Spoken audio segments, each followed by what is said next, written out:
기도를 드립니다.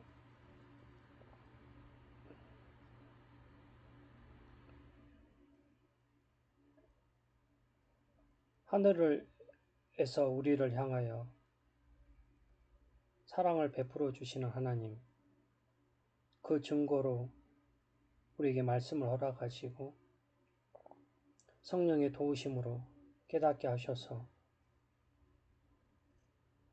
그리스도의 구원자 되심을 고백하며 주님의 교회를 이루어가게 하십니다. 이 귀한 믿음의 확증들을 우리에게 허락해 주셔서 갈보리 장로교회로 섬기게 하시고 오랜 기간 주의 이름으로 모여 함께 주의 말씀을 살피며 그 뜻을 따라 행하게 하시니 감사를 드립니다. 여러 일들이 있었고 또 한 주간의 삶의 속에서도 우리에게 부족함이 있음을 고백합니다. 주께서 긍휼히 여겨주시고 작은 자를 외면하지 아니하시고 죄인을 찾아오신 주께서 잃어버린 양을 끝까지 구하여 내신 것처럼 우리를 붙드시사 끝까지 주의 길을 걸어가는 저희의 삶이 되기를 원합니다. 이 시대에 믿음의 증거를 보이며 행함이 참으로 어려운 일임을 고백합니다. 그러나 오늘날만의 특별한 것은 아니요. 역사적으로 늘 있어 왔던 것이며 그러기에 주의 말씀을 통해서 다시 한번 우리 자신을 돌아보고 주만이 나의 도움이 되심을 하나님 앞에 아뢰게 됩니다. 이 시간 우리를 붙들어 주셔서 구약에 말씀하시고 이를 인용하여 신약에서 성취하신 예수 그리스도가 우리에게 전하시고 부탁하신 진리의 내용을 깨닫는 시간 되도록 인도하여 주시기를 구합니다. 몸은 떨어져 있지만 또 함께 주의 몸을 이루어가는 교회들이 있사오니 주께서 붙드시고 이 귀한 믿음의 고백에 혼자만이 아니라 서로 동역하며 격려하며 돌아보며 때로는 힘을 얻어 함께 걸어가는 길임을 더욱 확고히 할 수 있도록 인도하여 주옵소서. 몸이 연약하여 어려운 가운데 있는 분들이 있습니다. 주여 긍휼히 여겨주시고 우리의 연약함이 낙심이 되는 것이 아니라 하나님 앞에 오히려 도움을 구하며 간구하는 일이 되게 하셔서 하늘의 소망을 둔 자로 견디며 이기며 또 주께서 회복의 은혜를 주시기를 바라는 마음을 가지도록 인도하여 주시기를 구합니다. 오늘의 삶을 주께서 붙들어 주시고 잠잠히 주의 말씀을 이 시간 듣고자 하오니 성령께서 제 입술을 사용해 주시고 또 듣는 이들의 마음을 움직여 주옵소서. 예수 그리스도 이름으로 기도를 드립니다. 아멘. 하나님 말씀은 구약 성경 미가서 5장 2절입니다.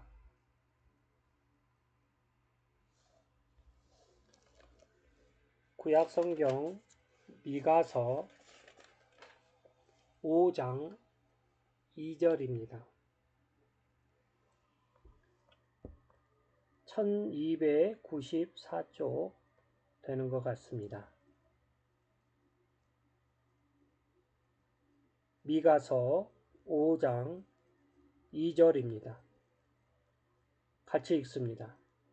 베들레헴 에브라다야 너는 유다 족속 중에 작을지라도 이스라엘을 다스릴 자가 내게서 내게로 나올 것이라. 그의 근본은 상고의 태초이니라. 신약성경 마태복음 2장 6절입니다.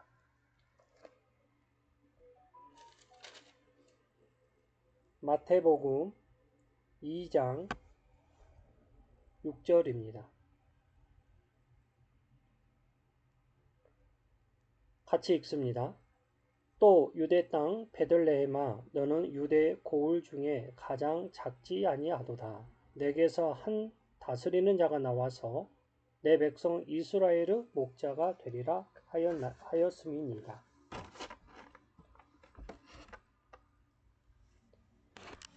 인접지면 서울로 가고 격동지면 제주로 가라는 말이 있습니다. 이는 인접한 경쟁자와 대항할 때는 수도인 서울로 가야 하며 새로운 시장이나 기회를 찾을 때는 제주와 같은 먼 곳으로 가야 한다는 말입니다. 달리 말하면 말은 나면 제주로 보내고 사람은 나면 서울로 보내라는 것입니다. 그래서 사람들은 크고 위대한 일을 하려면 어디에서 시작할까요? 대개는 큰 도시, 강력한 나라, 뛰어난 사람들을 떠올립니다. 세상은 언제나 크고 높고 강한 것에 끌립니다.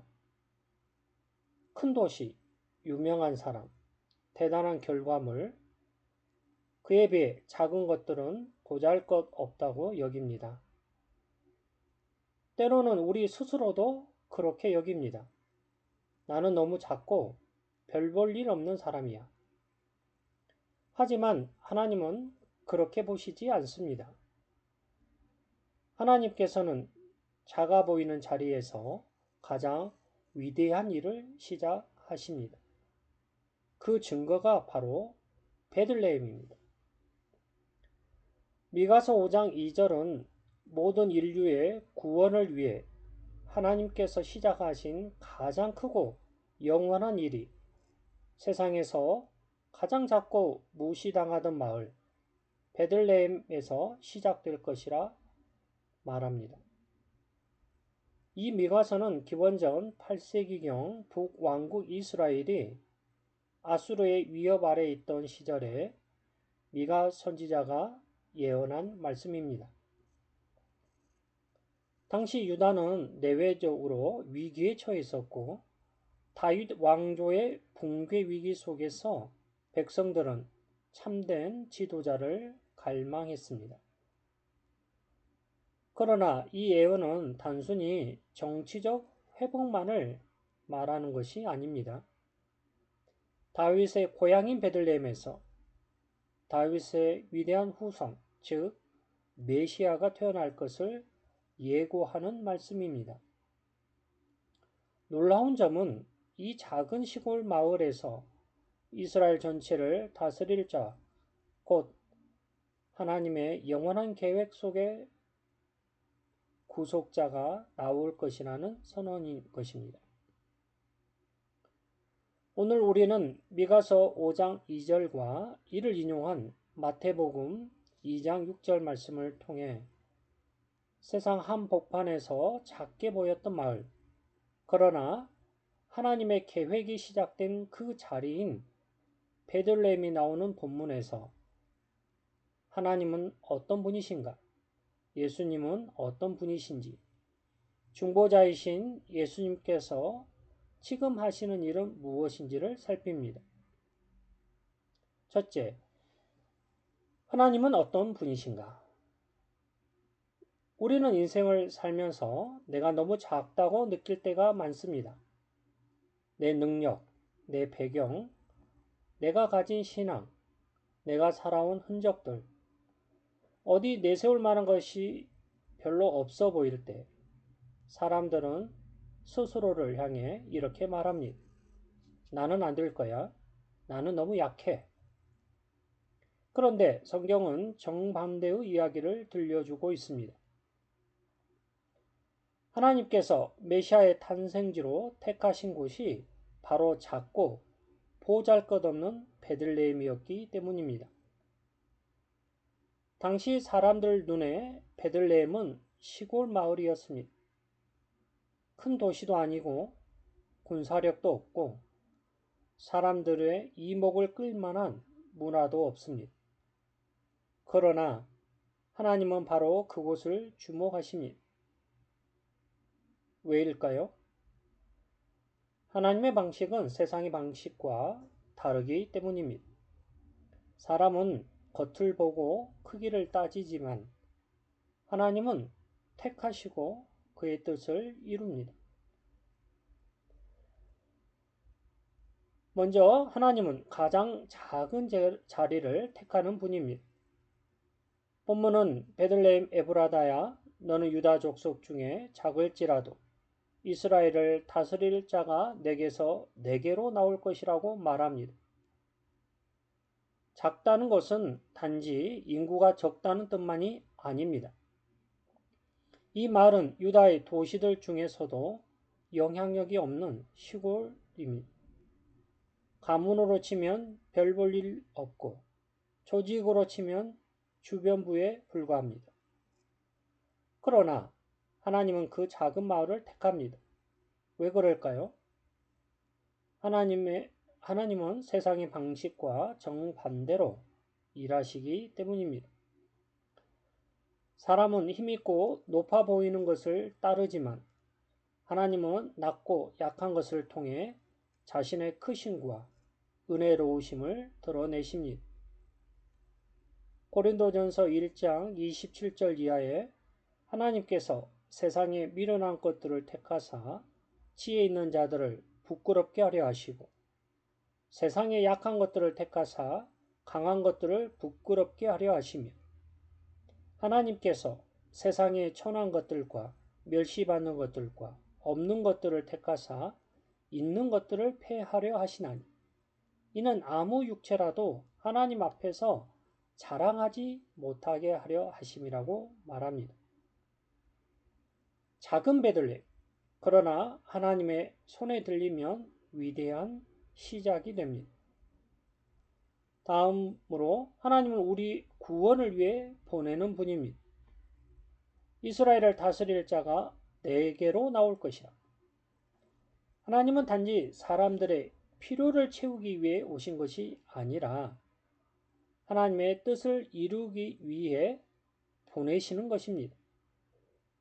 그 뜻이 무엇입니까? 잃어버린 자를 구원하시는 것, 죄인을 대신해 죽으시는 것, 죽음을 이기고 부활하시는 것, 그리고 하나님의 백성을 다스리는 것입니다. 예수님은 하나님을 위해 오셨습니다. 하지만 동시에 우리를 위해 오십니다. 하나님의 뜻 안에서 우리가 구원을 얻게 하시기 위해 그 작고 보잘것없는 자리에서 큰 일을 시작하신 것입니다. 이스라엘을 다스릴 자가 내게서 내게로 나올 것이라는 말씀은 단순한 왕의 등장을 말하는 게 아닙니다.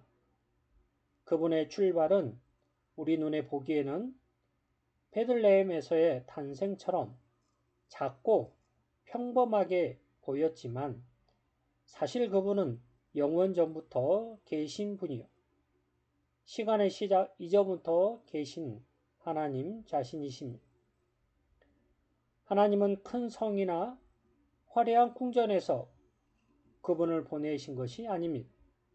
작고 낮은 자리에서 보냅니다. 왜일까요? 그분이 오셔서 높고 교만한 우리를 낮추시고 가난하고 겸손한 자들을 높이시기 위함입니다. 이렇게 미가는 조용히 그러나 단호하게 선포를 합니다. 진정한 왕은 오신다고. 그분은 작고 낮은 곳에서 그러나 하나님의 영원한 뜻 속에서 오신다고 전하는 것입니다. 마태복음 본문은 유대 땅 베들레헴아 너는 유대 고을 중에 가장 작지 아니하도다고 말합니다. 미가서는 작을지라도 라고 말했지만 마태복음에서는 이렇게 바뀌어 있습니다. 가장 작지 아니하도다. 왜 이런 차이가 생길까요? 그 이유는 분명합니다. 예수님이 오시는 순간 그 마을은 더 이상 작지 않다는 뜻입니다. 예수님이 오시는 자리는 작지 않습니다. 그분이 임하시는 순간 그 자리는 거룩한 땅입니다. 사람들이 보기에 베들레헴처럼 작고 약해 보이더라도 하나님은 그 자리를 귀하게 사용하십니다. 바로 그 자리에서 영원한 계획을 시작하시는 것입니다. 이제 베들레헴은 더 이상 작지 않습니다. 그분이 오심으로 작은 마을이 구원의 출발점이 되었고 세상에서 가장 영광스러운 장소가 된 것입니다. 장깔뱅 목사님은 하나님은 세상의 눈에 하찮게 보이는 것에서 그의 영광을 드러내기를 기뻐하신다고 말합니다.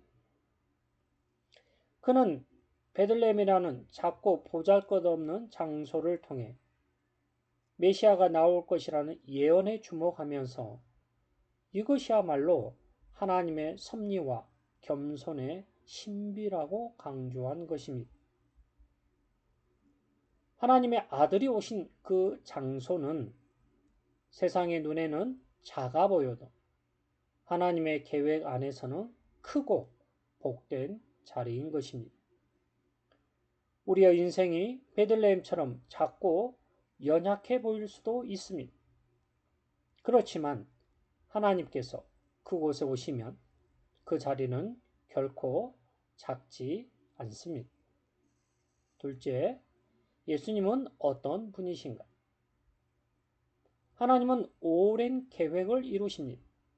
미가 선지자는 이스라엘을 다스릴 자가 내게서 내게로 나올 것이라고 말합니다. 여기서 나올 것이라는 말은 단순한 사람의 등장이 아닙니다. 하나님께서 보내신 자라는 뜻입니다. 그리고 이 다스릴 자는 정치적인 통치자가 아니라 하나님의 뜻을 알리고 백성을 인도하는 자입니다. 그분은 우연히 등장하는 분이 아닙니다. 오래도록 준비된 분입니다.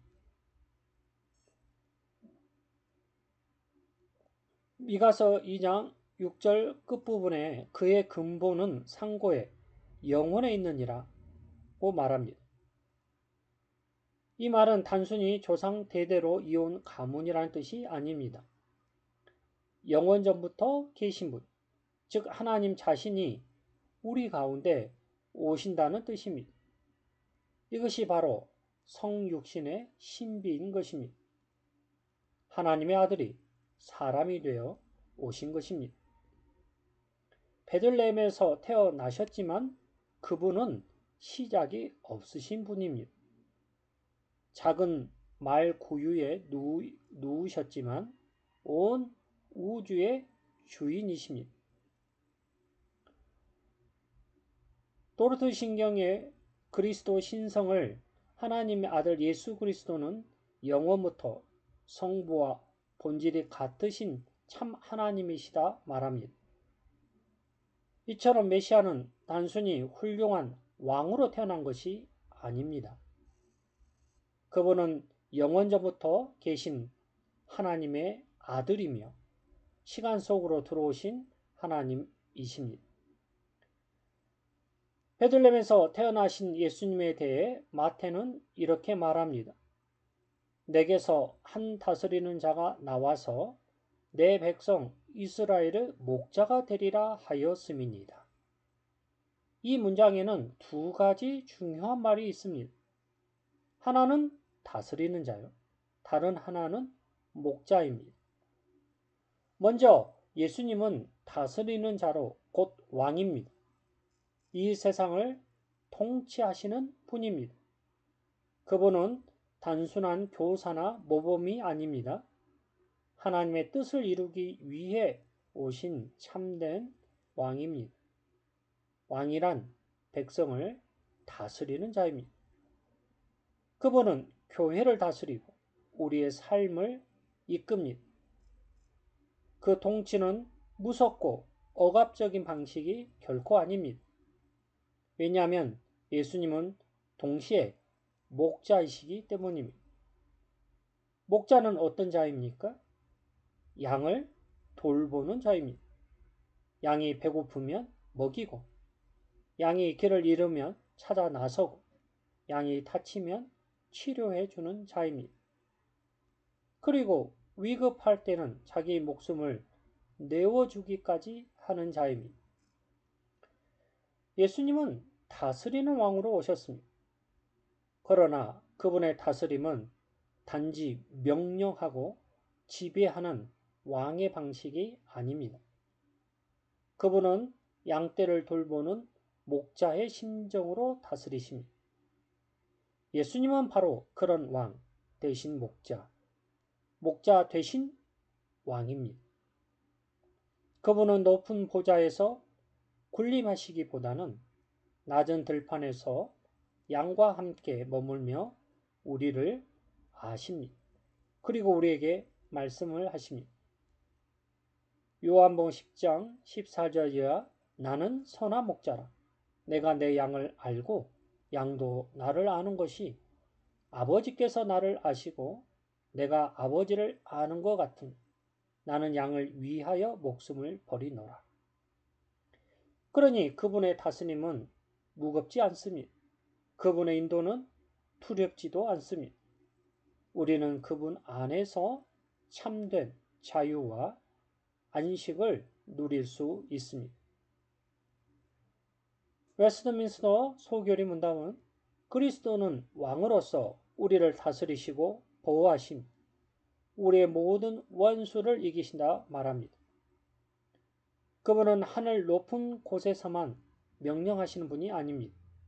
양들과 함께 들판을 걸으시며 목숨을 걸고 지키시는 선한 목자가 되십니다. 프란시스 고마루스 목사님은 그리스도는 군림하기 위해 오신 것이 아니라 목숨을 내어주기 위해 오셨다. 그래서 그분은 참 왕이시며 동시에 참 목자이시다고 말합니다. 예수님의 다스림은 결코 우리를 억누르는 것이 아닙니다. 오히려 우리를 자유롭게 하고 회복시키며 보호하는 다스림인 것입니다. 셋째, 중보자이신 예수님께서 지금 하시는 일은 무엇인가? 미가서의 말씀을 마태복음이 명확히 인용한 것은 구약 예언이 단지 상징이나 시적인 표현이 아니라 실제적이요 구속사적인 사건으로 성취되었음을 뜻합니다. 우리가 마태복음 2장 6절을 읽을 때 이 말씀은 단지 과거 베들레헴에서 일어난 한 사건이라 생각할 수도 있습니다. 하지만 그것은 단지 오래된 기록만은 아닙니다. 이것은 지금도 우리를 향해 역사하시는 말입니다. 왜냐하면 예수님은 베들레헴에만 오신 것이 아니라 지금도 당신의 백성에게 오시기 때문입니다. 이 복음은 지금도 살아 있습니다. 예수님의 다스림은 지금도 계속되고 있습니다.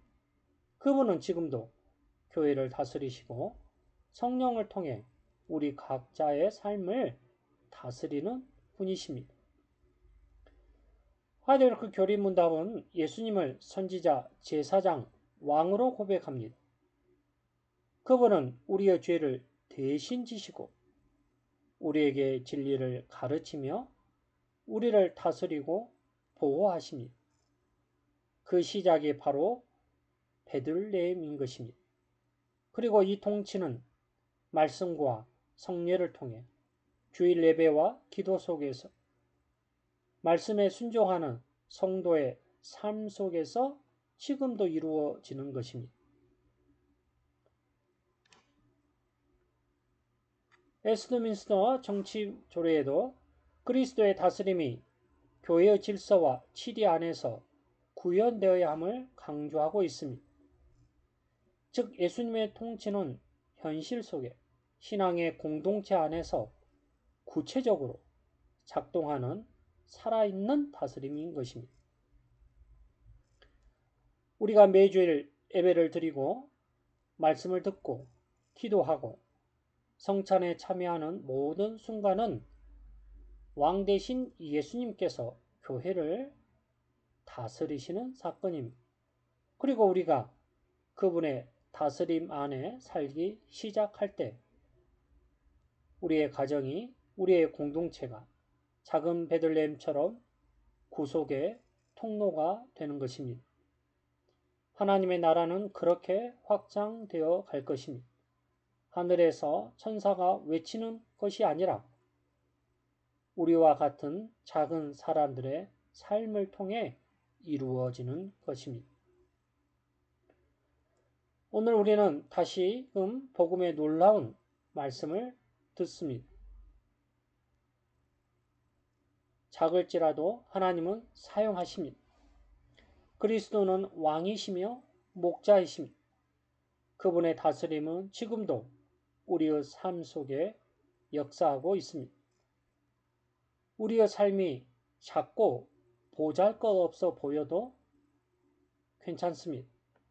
주님이 오시면 그 자리에서부터 하나님의 나라가 시작되는 것이기 때문입니다. 우리의 마음이 베들레헴처럼 되어야 할 것입니다. 겸손히 주님을 모시고 그분의 통치에 순종하며 그분의 보호 아래 살아가야 할 것입니다. 그러면 베들레헴처럼 우리의 인생이 더 이상 작지 않을 것입니다. 우리는 모두 어떤 의미에서 자기만의 베들레헴을 가지고 살아갈 수 있습니다. 어떤 사람에게는 그것이 외로운 자리일 수 있고 어떤 사람에게는 상처와 실패의 자리일 수도 있습니다. 어떤 사람에게는 아무도 주목하지 않는 조용한 인생일 수도 있습니다. 하지만 분명히 기억할 것은 그리스도께서 오시면 그 자리는 결코 작지 않다는 데 있습니다. 그 자리는 하나님의 일하시는 장소가 되는 것이기 때문입니다. 그분은 왕이시고 목자이심, 지금도 말씀과 성령으로 우리 가운데 오셔서 다스리시는 분입니다. 그러므로 우리는 베들레헴이 작지 아니하도다. 내게서 다스릴 자가 나오리니 그가 내 백성을 목자같이 인도하시리라는 말씀을 다시 한번 깊이 새겨야 하는 것입니다. 하나님께서는 지금도 같은 방식으로 일을 하십니다. 큰 것 같아 보이지만 속은 비어있는 것을 사용하지 않으시고 작고 약해 보이지만 하나님을 의지하는 자를 통해 큰 일을 시작하십니다. 우리의 삶도 마찬가지입니다. 우리가 보기에 우리 자신이 너무 작고 부족해 보일 때가 많습니다. 내 신앙, 또 내 모습, 나의 순종 모두 미약한 부분이라 생각할 수 있습니다. 하나님은 지금도 찾고 계십니다. 베들레헴과 같은 곳을, 베들레헴과 같은 사람을. 사람들은 크고 화려한 곳에서 하나님의 일을 기대하지만 하나님은 지금도 겸손하고 작고 낮은 자리에서 자신의 구원을 시작하십니다. 내 삶이 작아 보여도, 내 가정이 연약해 보여도, 내 신앙이 초라해 보여도 그리스도께서 오시면 그곳은 결코 작지 않습니다. 약하지도 않습니다. 하나님은 작고 무명의 베들레헴에서 영원한 왕, 참된 목자, 유일한 중보자를 보내셨습니다. 그러나 하나님께 붙들린 그 작은 것 하나가 이 세상을 뒤흔드는 일의 시작이 된 것입니다. 하나님께서 베들레헴을 택하셨듯이 하나님은 우리 한 사람 한 사람을 통해 구원의 일을 이루어 가십니다. 이 복음은 오늘 우리에게 이렇게 묻습니다. 우리는 베들레헴에서 주님을 맞을 준비가 되어 있습니까? 베들레헴처럼 주님을 맞을 준비가 되어 있습니까? 우리는 예수님을 참 왕으로, 참 목자로 고백하며 살아가고 있습니까? 우리는 그분의 말씀과 교회를 통해 다스림을 받고 있습니까? 곰곰이 돌아보아야 할 질문일 것입니다. 기도드리겠습니다.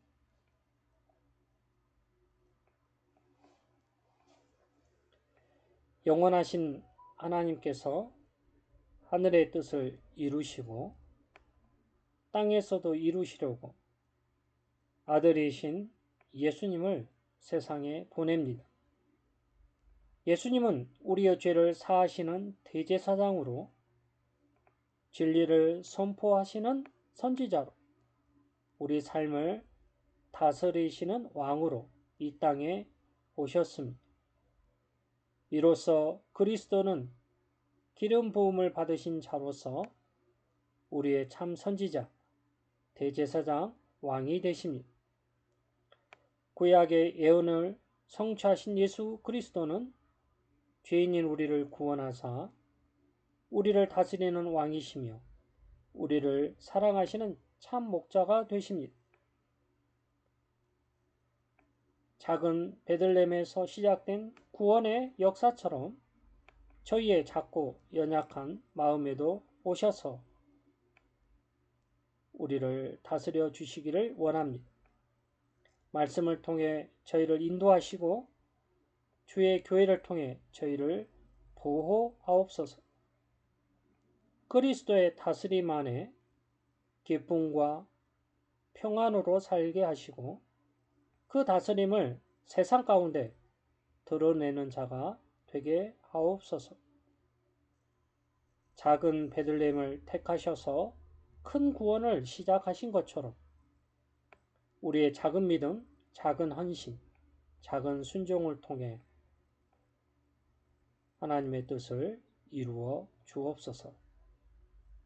예수 그리스도 이름으로 기도를 드립니다.